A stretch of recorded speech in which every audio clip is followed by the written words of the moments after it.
บายดีท่านผู้ฟังที่เคารพทุกท่านพบกับรายการวิทยุภาคภาษาลาวสถานีวิทยุ FEBC รายการ30นาทีต่อไปนี้หวังว่าจะเป็นประโยชน์ต่อท่านผู้ฟังในการดำเนินชีวิตเมื่อท่านผู้ฟังได้ติดตามรายการนี้ท่านก็จะมีความหวังมีความสุขในการดำเนินชีวิตเชิญท่านผู้ฟังติดตามได้ดังต่อไปนี้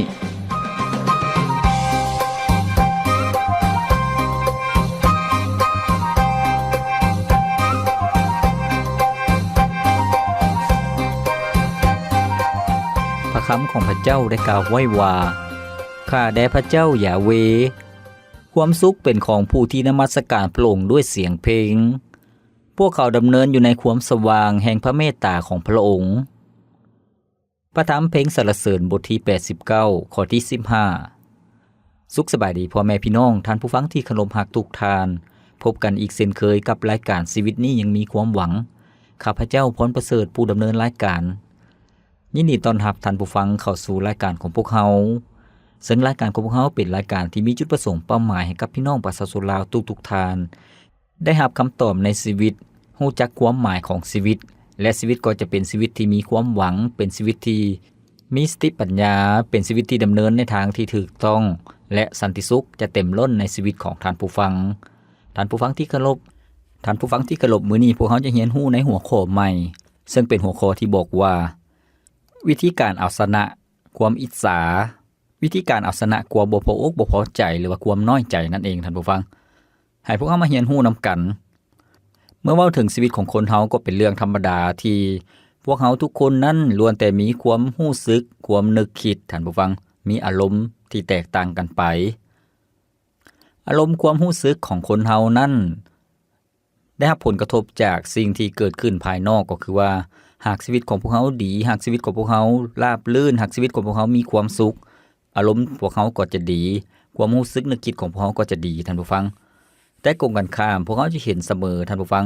หลายๆครั้งเรื่องที่ดีก็บ่ได้เกิดขึ้นในชีวิตของพวกเฮาก็เริ่มมีความรู้สึกนึกคิดที่เป็นแง่ลบท่านผู้ฟังโดยเฉพาะเมื่อพวกเฮาเห็นคนอื่นได้ดีคนอื่นประสบผลสำเร็จในชีวิตคนอื่นเจริญรุ่งเรืองชีวิตของเขาเจ้าเจริญรุ่งเรืองพวกเฮาก็รู้สึกน้อยใจท่านผู้ฟัง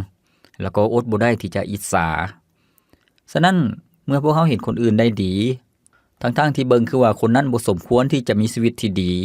บ่สมควรที่จะมีชีวิตที่เจริญรุ่งเรืองมีเงินมีคำพวกเฮาก็รู้สึกมีคำถามในความคิดในชีวิตของพวกเฮาเมื่อมีคำถามแล้วก็รู้สึกว่าตนเองนั้นมีความอิจฉาแล้วก็เมื่อมีความอิจฉาเกิดขึ้นหรือว่าคำว่าทั่วไปก็คือว่าย่านลืนท่านผู้ฟังในที่สุดก็เฮ็ดให้พวกเฮาเป็นทุกข์เฮ็ดให้พวกเฮานั้นบ่พออกบ่พอใจท่านผู้ฟังดังนั้นในมื้อนี้พวกเฮาจะมาเรียนรู้นำกันในหัวข้อที่บอกว่าวิธีการเอาชนะความอิจฉาหรือว่าความบ่พออกบ่พอใจท่านผู้ฟังที่เคารพสำหรับผู้เชื่อก็คือคริสเตียนท่านผู้ฟังพระเจ้าบ่ได้ปรารถนาให้พวกเฮานั้นมีความน้อยใจมีความอิจฉาหรือว่าบ่พออกบ่พอใจท่านผู้ฟังพระเจ้าบ่อยากให้พวกเฮานั้นเป็นทุกข์เพราะว่าคนอื่นได้ดีกว่าพระเจ้าอยากให้พวกเฮานั้นเป็นคนที่มีใจกว้างขวางท่านผู้ฟังและพระเจ้าทรงห้ามบ่อยากให้พวกเฮาเป็นคนที่มีความอิจฉาซึ่งที่มาก็คืออยู่ในพระธรรมเพลงสรรเสริญบทที่37ท่านผู้ฟังข้อที่1ข้อที่2ได้กล่าวไว้ว่าอย่ากังวลใจในเรื่องคนชั่วร้ายทั้งหลายอย่าอิจฉาคนที่ประพฤติชั่วร้ายบ่โดนพวกเขาจะหายไปดังต้นหญ้าที่เหี่ยวลงพวกเขาจะตายดังพืชพันธุ์ที่เหี่ยวแห้งแม่นแล้วท่านผู้ฟังดังที่พวกเฮารู้นำกันแล้วว่าบางครั้งพวกเฮามีความน้อยเนื้อต่ำใจท่านผู้ฟังหรือว่าต่ำค่อยน้อยใจที่เห็นคนอื่นได้ดีโดยเฉพาะคนที่ชีวิตของเขาเจ้าบ่ดีเลยแต่ว่าเขาเจ้านั้นมีความเจริญรุ่งเรือง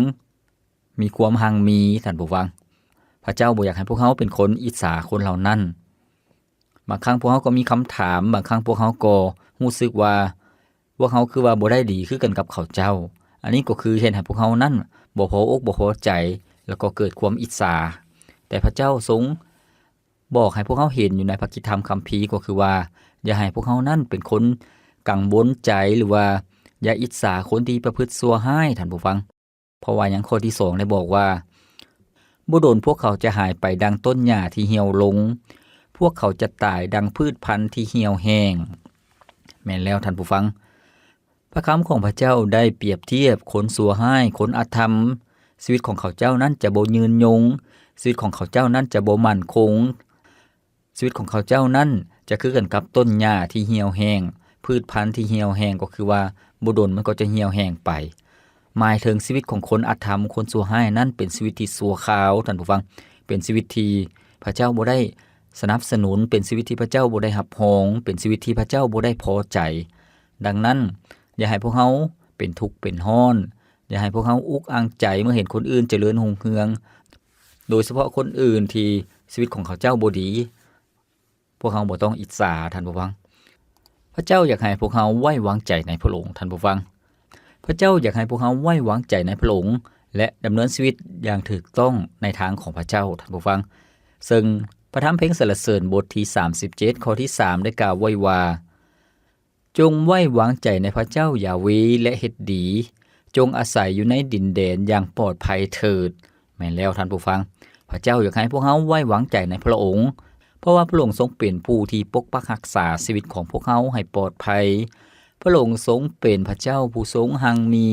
เป็นพระเจ้าผู้ทรงยิ่งใหญ่สูงสุดพระองค์ทรงสามารถอวยพรชีวิตของพวกเฮาท่านผู้ฟังให้พวกเฮาไว้วางใจในพระเจ้าชีวิตของพวกเฮาก็จะกงกันข้ามกับชีวิตของคนอาธรรมชีวิตของพวกเฮานั้นก็จะกงกันข้ามกับชีวิตของคนสัวห้ายที่เขาประพฤติบ่ดีคนเหล่านั้นชีวิตของเขาเจ้านั้นบ่ได้มั่นคงบ่ได้ปลอดภัยแต่ว่าเมื่อพวกเฮาไว้วางใจในพระเจ้าชีวิตของพวกเฮาก็มีความปลอดภัยท่านผู้ฟังพวกเฮาดำเนินชีวิตอยู่ในโลกนี้พระองค์ก็ทรงเบิ่งแยงพระองค์จะทรงเลี้ยงดูท่านผู้ฟังแล้วก็พระเจ้าจะทรงนำพวกเฮานั้นเข้าในแผ่นดินสวรรค์ตามพระสัญญาของพระองค์ให้พวกเฮาไว้วางใจในพระเจ้าบ่ต้องไว้วางใจในวัตถุเงินคำความหังมีบ่ต้องไว้วางใจในเกียรติยศชื่อเสียงท่านผู้ฟังสิ่งเหล่านั้นพวกเฮาเอาไปบ่ได้สิ่งเหล่านั้นบ่แม่นหนทางที่จะนำให้พวกเฮานั้นหลุดพ้นจากความบาปสิ่งเหล่านั้นบ่แม่นหนทางที่จะให้พวกเฮานั้นได้เข้าในแผ่นดินสวรรค์ท่านผู้ฟังแต่หนทางที่นำพวกเฮาได้เข้าในแผ่นดินสวรรค์คือผ่านทางพระเยซูเจ้าเท่านั้นเมื่อพวกเฮาเชื่อวางใจในพระเจ้าพระองค์ก็ทรงพอใจพระองค์ก็จะทรงให้ชีวิตของพวกเฮานั้นมีคุณค่าและมีความหมายท่านผู้ฟังซึ่งพระธรรมเพลงสรรเสริญบทที่37ข้อที่16ได้กล่าวไว้ว่าสิ่งเล็กน้อยที่คนชอบทำมีก็มีค่าหลายกว่าทรัพย์สินของคนสัวห้ายทั้งหลายแม่นแล้วท่านผู้ฟังถึงแม้ว่าพวกเฮาจะบ่ได้หังมีท่านผู้ฟังแต่พระเจ้าทรงรับรองชีวิตของพวกเฮาพระเจ้าทรงพอใจในชีวิตของพวกเฮาพระองค์ก็จะทรงอวยพรชีวิตของพวกเฮาและชีวิตของพวกเฮาก็มีคุณค่าและมีความหมายให้พวกเฮาไว้วางใจในพระเจ้าท่านผู้ฟังในข้อที่25ได้บอกว่าบัดนี้ค่อยเฒ่าแก่แล้วทั้งมีชีวิตอยู่ตั้งดนนานแต่ก็ยังบ่เคยเห็นเหตุการณ์นี้จักเทื่อคือว่าพระเจ้าปะทิ่มคนชอบธรรมหรือปะปล่อยลูกของลาวหาขอทานกินตามบ้านแม่นแล้วท่านผู้ฟังในจุดนี้ผู้เขียนยั่งยืนแล้วก็เป็นพยานให้พวกเฮาได้เห็นว่าชีวิตของเพิ่นนั้นผ่านร้อนผ่านหนาวมาหลายฟ้าหลายปี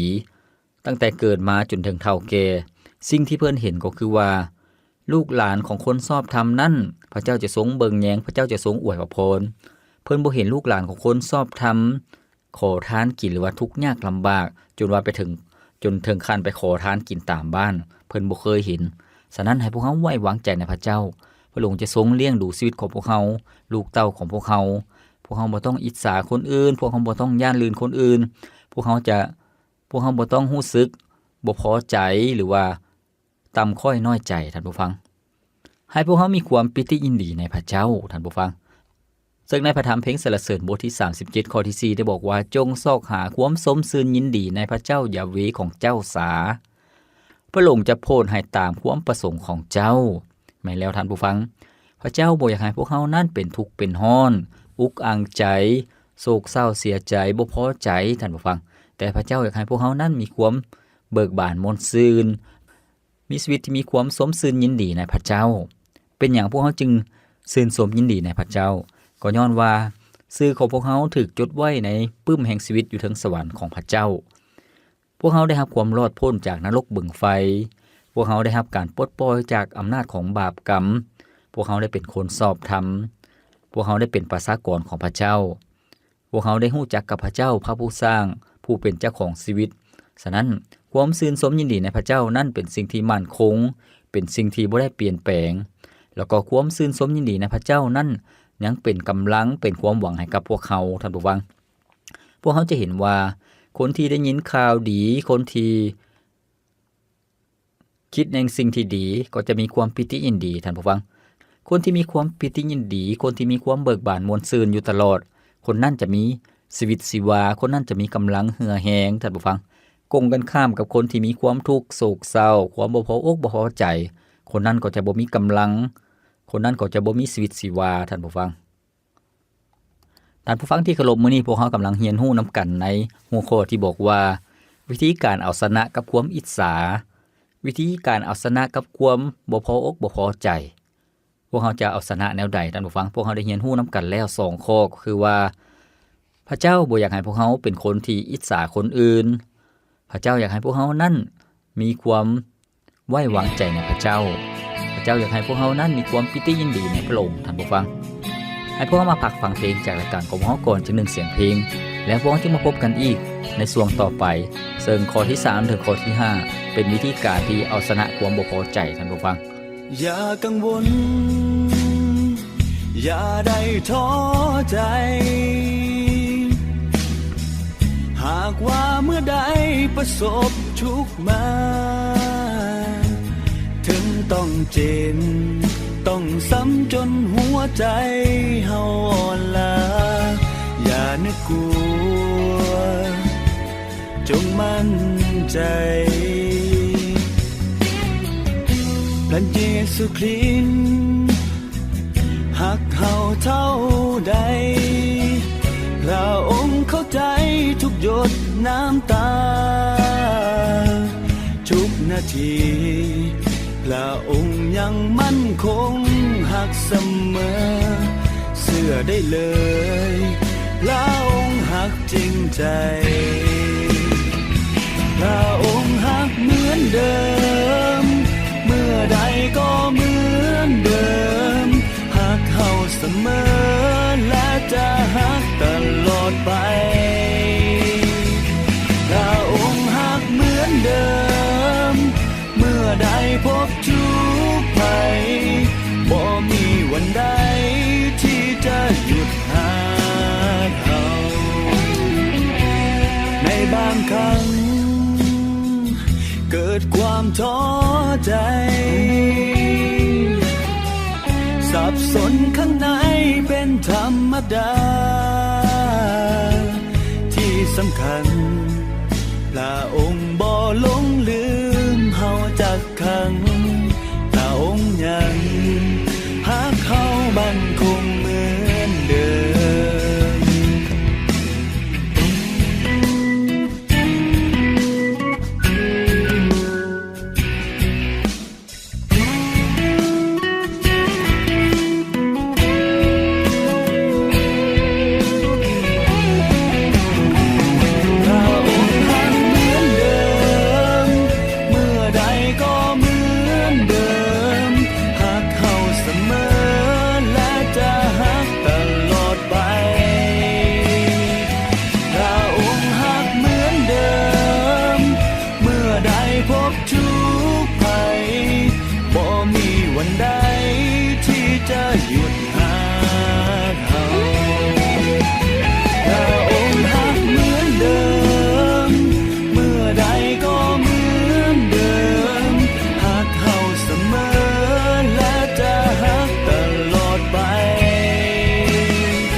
แล้วชีวิตของพวกเราอย่ากังวลบ่ต้องกังวลบ่ต้องท้อถอยใจพระเยซูเจ้าทรงรักพวกเราความรักของพระองค์นั้นบ่เปลี่ยนแปลงพระองค์ทรงรักพวกเราตลอดไปชีวิตของพวกเรานั้นมีคุณค่าสำหรับพระเจ้าดังนั้นให้ชีวิตของพวกเรานั้นอย่ากังวลดังบทเพลงที่พวกเราได้ฟังไปแล้วนั้นท่านผู้ฟังที่เคารพมื้อนี้พวกเรากำลังรับพรนำกันกำลังเรียนรู้นำกันในหัวข้อที่บอกว่าวิธีการเอาชนะความอิจฉาวิธีการเอาชนะความบ่พออกบ่พอใจท่านผู้ฟัง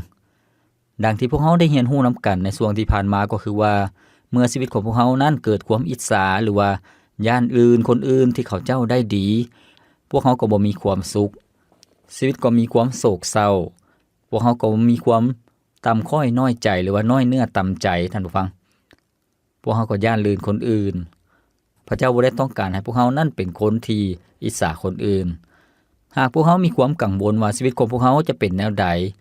ให้พวกเขาที่จะมอบความไว้วางใจมอบชีวิตของพวกเขามอบอนาคตของพวกเขามอบสิ่งต่างๆที่พวกเขาอุกใจไว้กับพระเจ้าท่านผู้ฟังซึ่งในพระธรรมเพลงสรรเสริญบทที่37ข้อที่5ข้อที่6ได้กล่าวไว้ว่าจงมอบทางของเจ้าแก่พระเจ้ายาเวจงไว้วางใจในพระองค์แล้วพระองค์ก็จะช่วยเหลือเจ้าพระองค์จะเฮ็ดให้ความชอบธรรมของเจ้าเจริญรุ่งเรืองออกไปเหมือนดังตะเว้นในยามเที่ยงแม่นแล้วท่านผู้ฟังให้พวกเขามอบชีวิตของพวกเขาไว้กับพระเจ้ามอบทางของพวกเขามอบอนาคตของพวกเขาความมุ่งมั่นปรารถนาของพวกเขาไว้กับพระเจ้าท่านผู้ฟังถึงแม้ว่าพวกเขากำลังประสบพบพ่อกับความทุกข์ยากลำบากหลายๆอย่างที่บ่เป็นดังที่พวกเขาตั้งใจไว้พวกเขามีความจำกัดท่านผู้ฟังให้พวกเขาที่จะไว้วางใจในพระเจ้าโดยการมอบทางของพวกเขาทางชีวิตของพวกเขาไว้กับพระเจ้าซึ่งในพระกิตติธรรมคัมภีร์ในพระธรรมสุภาษิตบทที่16ข้อ3ได้บอกว่าจงมอบเวียกงานของเจ้าไว้กับพระเจ้ายาเวแล้วแผนงานของเจ้าก็จะได้รับการสถาปนาท่านผู้ฟังแผนงานของพวกเขาสิ่งที่พวกเขามุ่งหมายไว้พระเจ้าจะทรงสนับสนุนท่านผู้ฟังในพระธรรมเพลงสรรเสริญบทที่55ข้อที่22ได้บอกว่าจงมอบความเดือดร้อนของเจ้าไว้กับพระเจ้ายาเวสาพระองค์จะปกป้องคุ้มครองเจ้าไว้พระองค์จะบ่ปะทิ่มคนสัตว์ซื่อผู้ใดผู้หนึ่งเลยโดยให้ลาวถึกพ่ายแพ้แม่นแล้วท่านผู้ฟังที่เคารพพระคำของพระเจ้าได้แนะนำพวกเฮาให้มอบความเดือดร้อนมอบภาระเรื่องราวความนักอกนักใจของพวกเฮาไว้กับพระเจ้าพระองค์จะทรงช่วยเหลือพวกเฮาท่านผู้ฟังพระองค์จะทรงปกป้องคุ้มครองพวกเฮาดังนั้นให้พวกเฮาที่จะมอบทุกอย่างไว้กับพระเจ้าบ่ต้องเก็บเอามาคิดมาอุกอ้างมาแบกไว้คนเดียวจะเฮ็ดให้พวกเฮานั้นเป็นทุกข์ท่านผู้ฟังจะเฮ็ดให้พวกเฮานั้นโศกเศร้ามันบ่ได้เป็นประโยชน์หยังในการไปอิจฉาคนอื่นย่านลื่นคนอื่นท่านผู้ฟังวิธีการเอาชนะความบ่พออกบ่พอใจความอิจฉาข้อต่อไปก็คือว่าให้พวกเฮามีความสงบอยู่ต่อพระเจ้าท่านผู้ฟังรอคอยท่าพระเจ้าท่านผู้ฟังซึ่งในพระธรรมเพลงสรรเสริญบทที่37ข้อที่7ได้บอกว่าจงอดทนรอคอยท่าพระเจ้ายาเวกระทำการ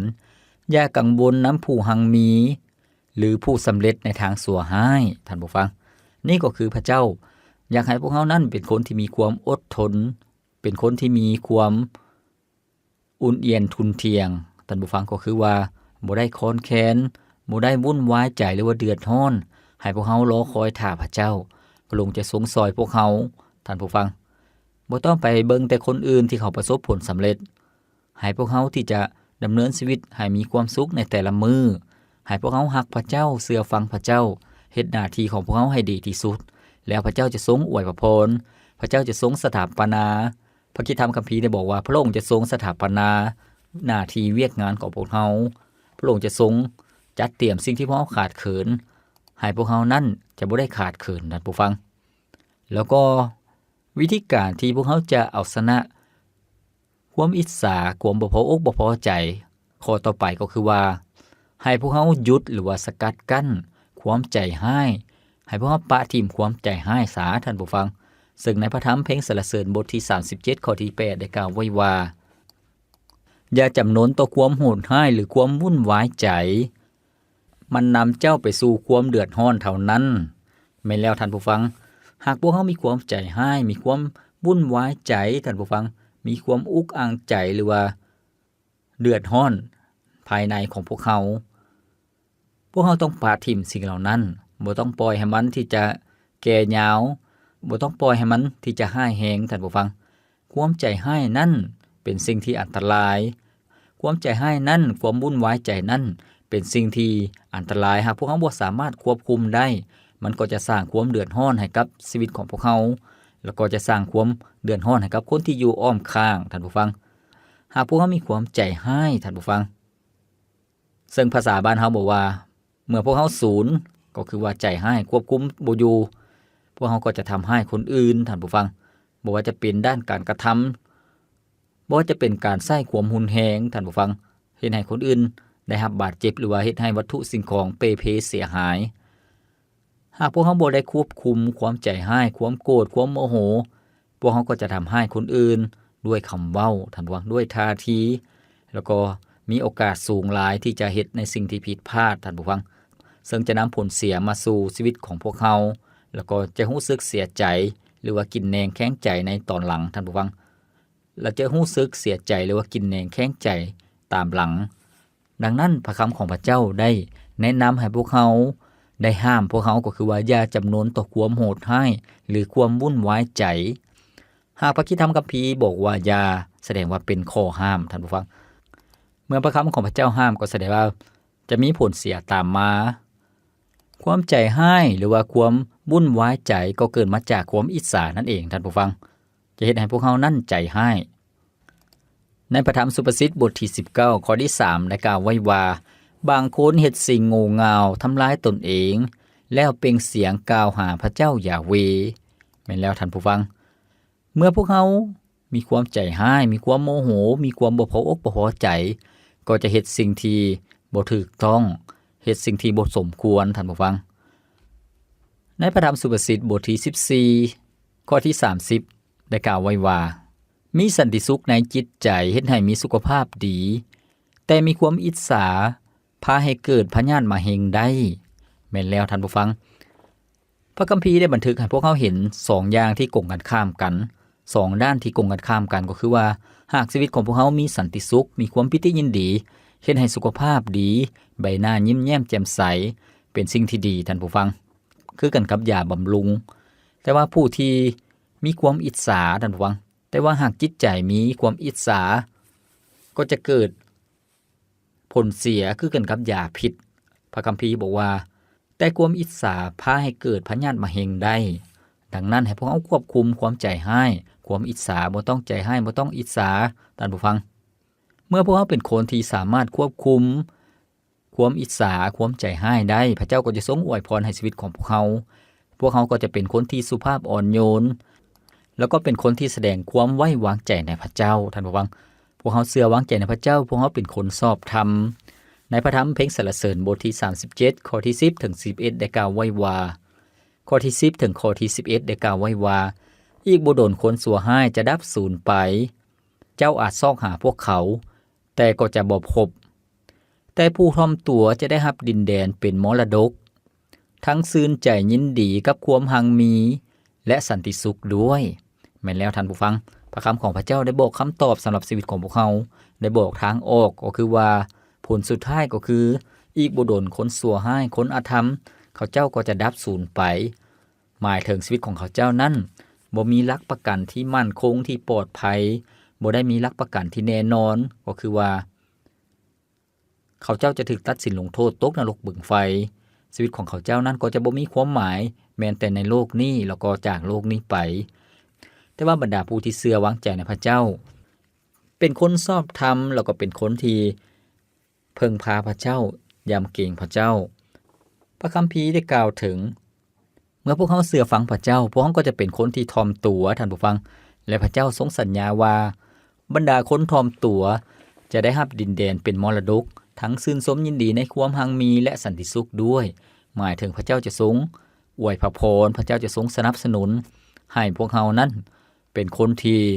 ได้รับพระพรจากพระเจ้าอยู่เย็นเป็นสุขครอบครัวมีความอบอุ่นหน้าที่เวียกงานก็เจริญรุ่งเรืองขึ้นท่านผู้ฟังสุขภาพร่างกายก็แข็งแรงมีชีวิตที่ยืนยาวนั่นก็คือชีวิตที่เอาชนะกับความอิจฉาชีวิตที่เอาชนะต่อความบ่พออกบ่พอใจให้พวกเขาเพิ่งพาพระเจ้าท่านผู้ฟัง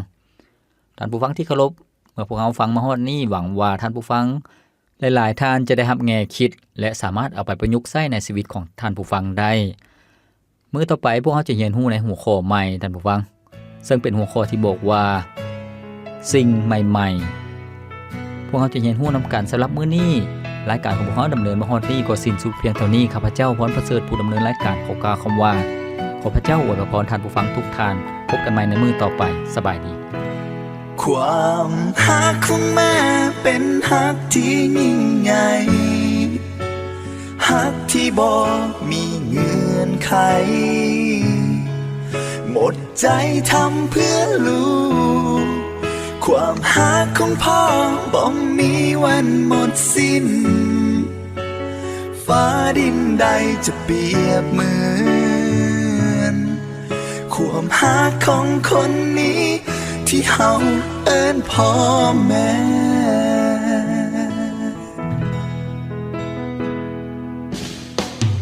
คนที่คอยจมเฮาเวลาที่เฮา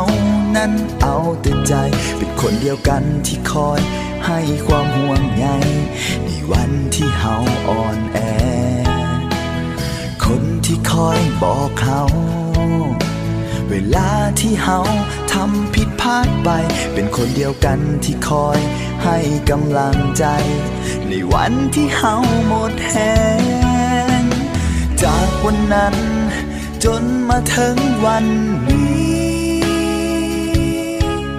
ลูกก็ยังบ่มีสิ่งใดที่จะตอบแทนพระคุณหมดสิ้นจึงขอมอบเพลงนี้เป็นถ้อยคำจากใจให้พ่อแม่ความฮักของแม่เป็นฮักที่ยิ่งใหญ่ฮักที่บ่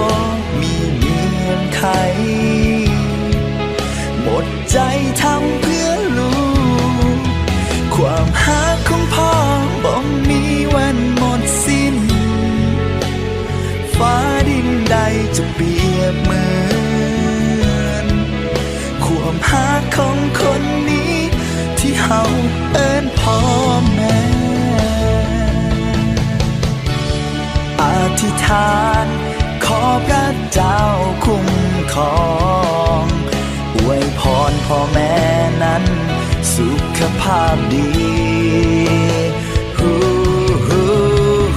อยู่กับลูกนี้ไปนานแสนนานก่อนวันสุดท้ายขอได้ตอบแทนพระคุณพ่อแม่